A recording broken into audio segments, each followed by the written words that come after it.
Welcome and bienvenue and welcome back to the Modding of Isaac with Lyte. And today's episode is on segmented enemies, like Chub.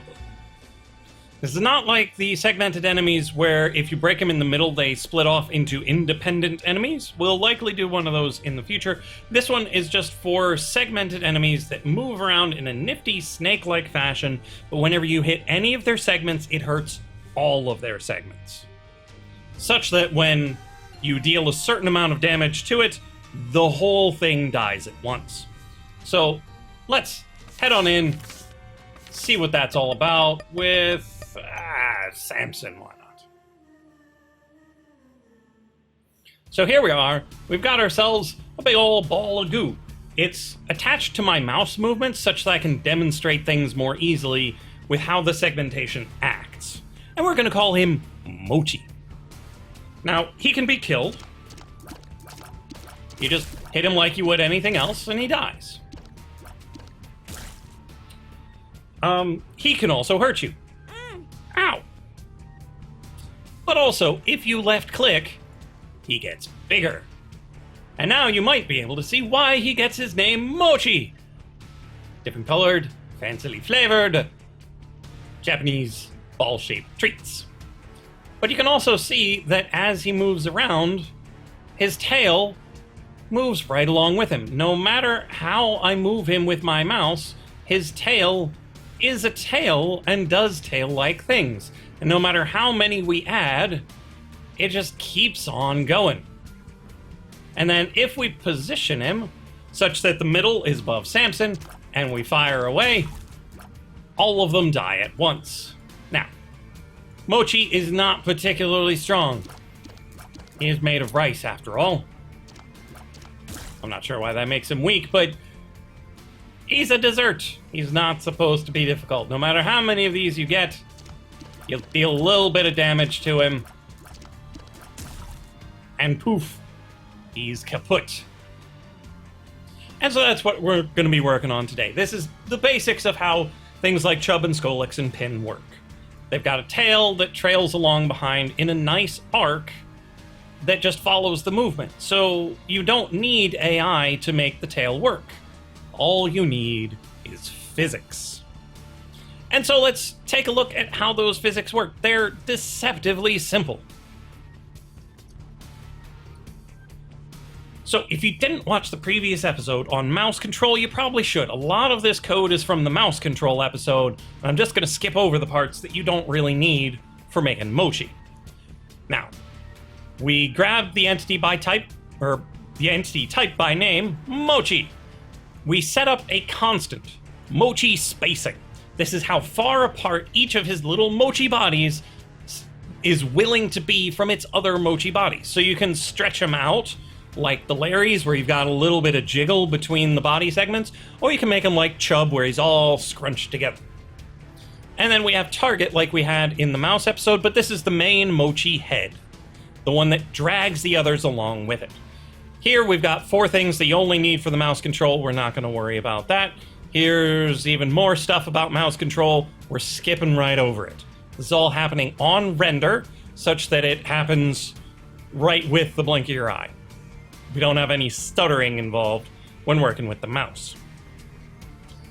Now, if we have no Mochi head, or we change rooms and lose our old Mochi, we get a new one. So we set target equals to spawn a Mochi. So we just get one regular old Mochi right where our mouse is. If we don't have one already.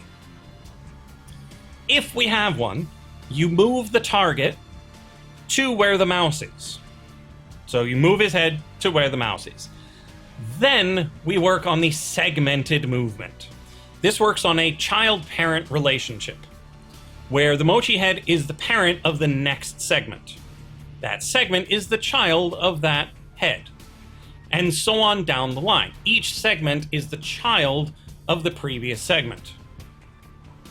And so, we've got target where the mouse is, and then we grab its child. If that child exists, because there might not, it might only be the head. But if it does exist, you check its distance from its parent. So position is a vector. Vectors have a distance function, which you hand another vector, and it tells you how far apart they are. So we take segment.parent.position. So this could be the head, but we're going to loop a bit. This could be any part of Mochi that isn't the one that you're looking at. Well, it's the next one up the line, towards the head. Find the distance from the one you're looking at, and if it's too big, if it's bigger than Mochi spacing, we're going to contract it down. So we set its position to be its parent position plus a vector of length Mochi spacing. Now, how do we get the direction? We take the segment we're looking at, subtract its parent's position, so that's giving us an arrow pointing from the parent to the one you're looking at, and then we normalize it first, and then we multiply it by the spacing to get the exact length we want, pointing in the direction we want, away from the parent's position. So what we're making is a nice strict chain that can only ever be Mochi spacing apart. Do you follow? It can be less. So if it's 0 apart, that's fine. They can be scrunched together. If it's half a Mochi spacing, that's fine.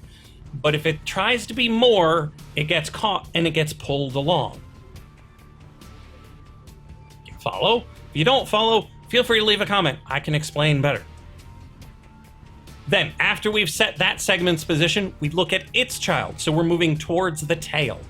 So you start at the head, you check its child, which is somewhere in the body, right after the head, or then we grab the next child, all the way down the line to the tail. What this is doing is we start with the head, we grab its child, check the position. Then we grab that one's child, further towards the tail, check its position. Then we grab the next one towards the tail, check its position, set its position. On and on and on until we get to the tail. The tail has no child. There's nothing that comes after it. So once we get to there, seg will be nil, and we exit this while loop. So it starts at the head, goes through each one to the tail, making sure it's close enough to its parent. Okay, so how do we get more Mochi? Well, that's on click. So this is the click event. We need to find the tail. We know the target. So we take the target and set it to be the tail. If it has a child, it's not really the tail. So we say the tail is that child. And then we say, does that have a child? If it does, it's not the tail either. So we set the new tail to be the child of that previous tail, and so on down the line until we actually find the real tail. You could set a variable to be tail and you update it every time you add one, but I just want you to see how linked lists work. You start at the head, you check the child. If it has a child, it's not the tail, so you keep recursively checking, does it have a child? Does it have a child? If not, you set it to be the child all the way to the end. When you get there, you spawn a new Mochi in the child of the tail. Great. And then you take the tail's child's parent and set it to be the tail. So that's not the new tail that we've gotten. This is not the new tail yet. Tail.child is the new tail. Its parent needs to be set properly. It's not going to automatically set up the parent-child relationship. We do that ourselves. So we have what was previously the tail. We set its child to be a new Mochi. And we take that new Mochi and tell it that its parent was the old tail. Then we give it a random color. Random 3 gives us 1, 2, for our good friends red and green. And that's making ourselves a new Mochi. So we're able to move like a chain. We're able to add links to the chain. Now, granted, it summons the Mochi at the mouse position at the moment, but you don't have to. You could set it at tail.position, and then it'll grow a bit more naturally than it was previously. Yeah, I think I like that way better. Now, this is just for summoning on mouse click. If you want an entity that you know is always 4 segments long or 5 segments long, you just see when one is initially summoned, set a flag on it so you know not to add more to it later, and then summon each of the rest of them just like this. You set up the parent-child relationship, you set flags in each of those to make sure they don't summon more, and you're good to go. Or, if you want one that can grow as you fight it, if you don't kill it fast enough, like Amoconda in Enter the Gungeon, you can have things that show up, and when it eats them, it gains length. You can totally do that. You can insert anywhere in this chain, beginning, middle, or end, under whatever conditions you need, so long as you can detect those conditions. Okay, so the only thing that's left is doing the chained damage. So for that, you need an entity take damage callback. I'm calling this one on Mochi damage because it's only for Mochi damage. It's filtered for only Mochi. Only when Mochi take damage is this called. And you have all of these as per usual. 1, 2, 3, 4, 5. So, if the source of the damage is not another Mochi, because we're going to chain it along, we don't want an infinite loop. Infinite loops are bad. Okay? Yes, they're a bad thing. Infinite loops, they lock up your game and just spins and spins and spins. So, we can't just do it willy-nilly. If it's not Mochi that did it, then they take damage. And we spread it around. But how do we spread it? Well, the same way we did before, with the chain. So it's a linked list. You can go up through the parents, down through the children, and send all the damage to where it needs to go.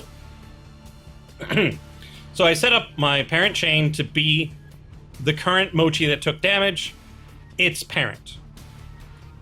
While that exists, you cause it to take damage, and then you get it to be the next parent up towards the head. So if you shoot the tail, this will chain all the way up to the head. Each time you send it damage in the amount that you were given, with the flags you were given, with itself as the source, not you, or else you'll get into an infinite loop. It sends itself such that it's Mochi dealing the damage. And then the countdown as it was given. Set the parent chain and loop. If there's another parent, you do it again, loop. Do it again, loop, until you get to the head. Now, what if you hit the head? There's no parent that happens at all. It only goes through the children.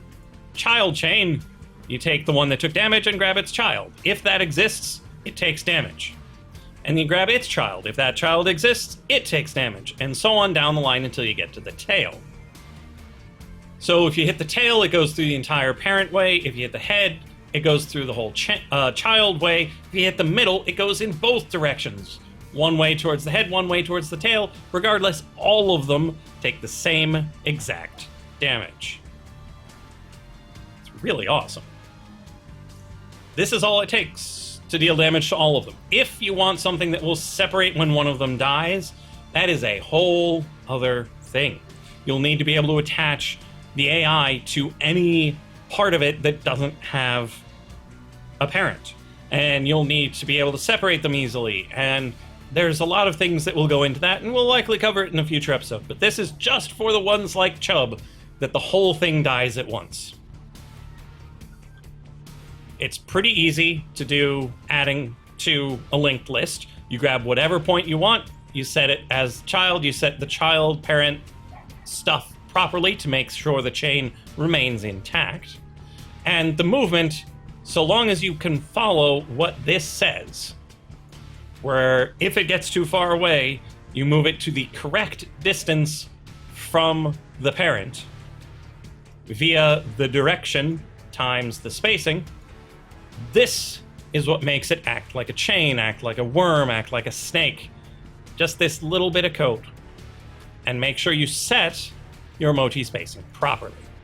And your thing might not be Mochi, it could be anything. You can call it whatever you like. But you need to make sure it either has rigid chain-like spacing, or you could make it softer and make it more elastic, but that takes more code. Most likely would end up changing the velocity instead of the position. But that's code for another day.